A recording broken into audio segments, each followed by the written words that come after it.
Originally, the cinema was opened in 1933 on the 21st of December as Haymarket Cinema on Percy Street within central Newcastle. It was said to be a comfortable cinema which could seat 1,280 people. The owners would state the cinema had the ability to seat around 1,700 people, but they prioritised comfort and leg room for their patrons.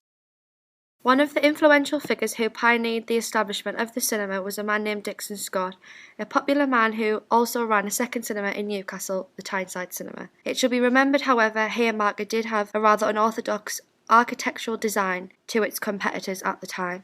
Originally it had an Egyptian Cairo-inspired style, which was no doubt very foreign, unusual for people within the 20th century Britain.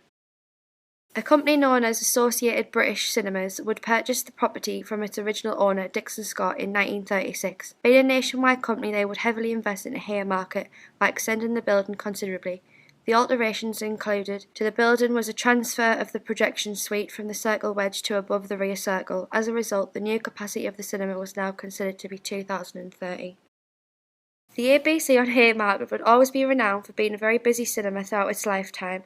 However, it would begin to lose patrons in the early 1950s when the establishment was forcibly bought by Newcastle University and then leased back to ABC subsequently. Unfortunately, the university was never in a hurry to utilise the site and extended their premises, but by the same token were also not prepared to relinquish ownership of the building either. As a result, the establishment suffered greatly.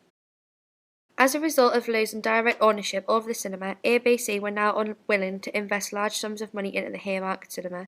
This would of course negatively impact the prosperity of the cinema, as they would continue to lose more and more customers. In order to maintain the foothold ABC had in Newcastle, the company would end up purchasing the El Soldo on Westgate Road in 1974. The two cinemas were well maintained and ran parallel to one another. The ABC Haymarket remained one of Newcastle's, and certainly ABC's, biggest UK cinemas of that period of time. It would retain its title until its eventual closure in 1980, following its final performance of Purple Rain on the 20th of September. The old location where the old ABC Haymarket once stood is now a bus station, and the El Soldo, which stood across the street, was demolished in 1985.